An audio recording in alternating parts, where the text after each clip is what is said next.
Okay, I just wanted to do another quick little supplemental to that dance track.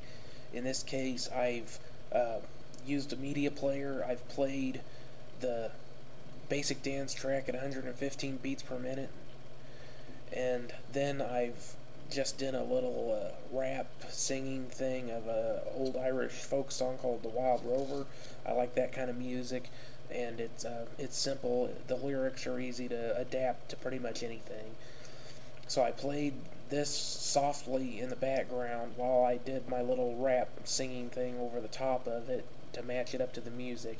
Then I brought the recording that I made of the vocals of the song because I just freeformed it because I know the lyrics.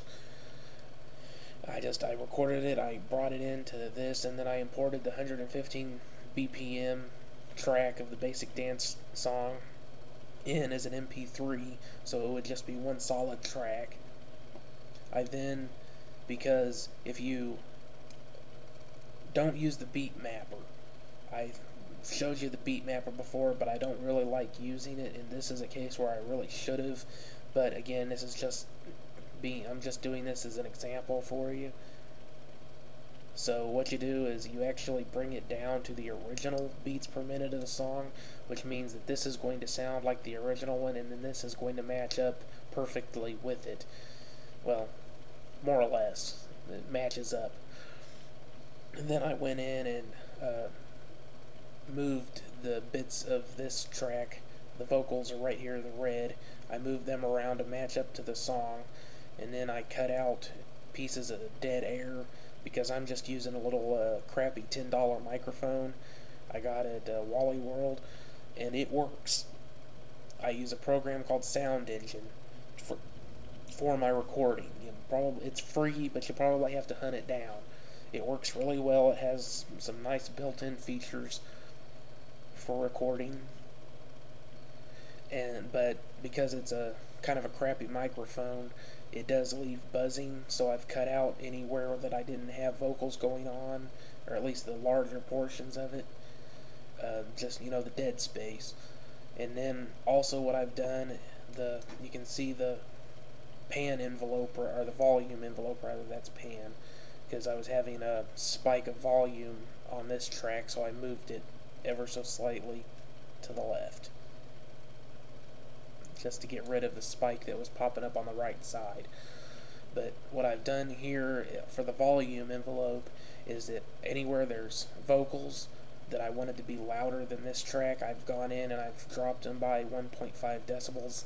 It's not a whole lot, but it's enough so that uh, the vocals here can actually be louder, there we go, than this track for the duration of the vocals, except for like right here, this is kind of a chorus part. I actually left that flat-lined at 0 decibels for the envelope on this, and flat-lined on this because I wanted the chorus to kind of, the way I did it, I wanted to mesh into the song, not necessarily be dominant. But it's just simple. Oh, I forgot to do that. What it looks like doesn't make any sense. Oops. I guess I go in here and actually show you what I did. Okay, so I've gotten this. I've got two points here. I've got the top one set to 0, and then this one I've just set at 1.5, and then I've got that bracketing either side of the vocals.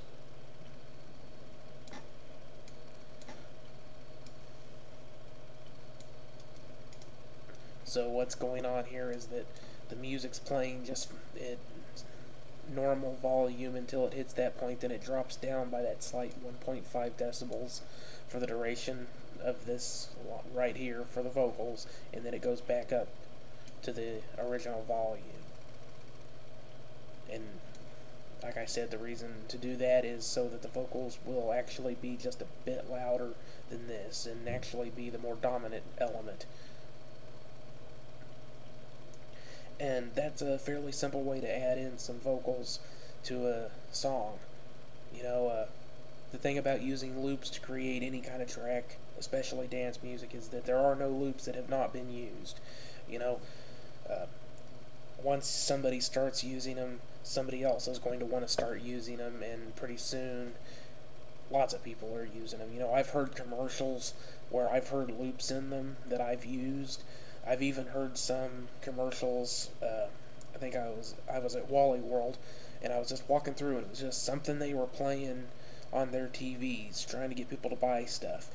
And I, for a moment, thought that they had ripped me off because there was like 2 or 3 loops that they were using in this background for this commercial that were almost dead on accurate with something I had made. And you know, that was just kind of one of those eye-opening experiences that told me, you know what, you got to make your own stuff. You know, using loops is fine, but especially if it's a relatively unknown company, you might get away with that. And you know, but you got to make up some of your own stuff. That's when I started experimenting so much with making my own loops other than vocals. So I hope this was informative to you. Have a nice day.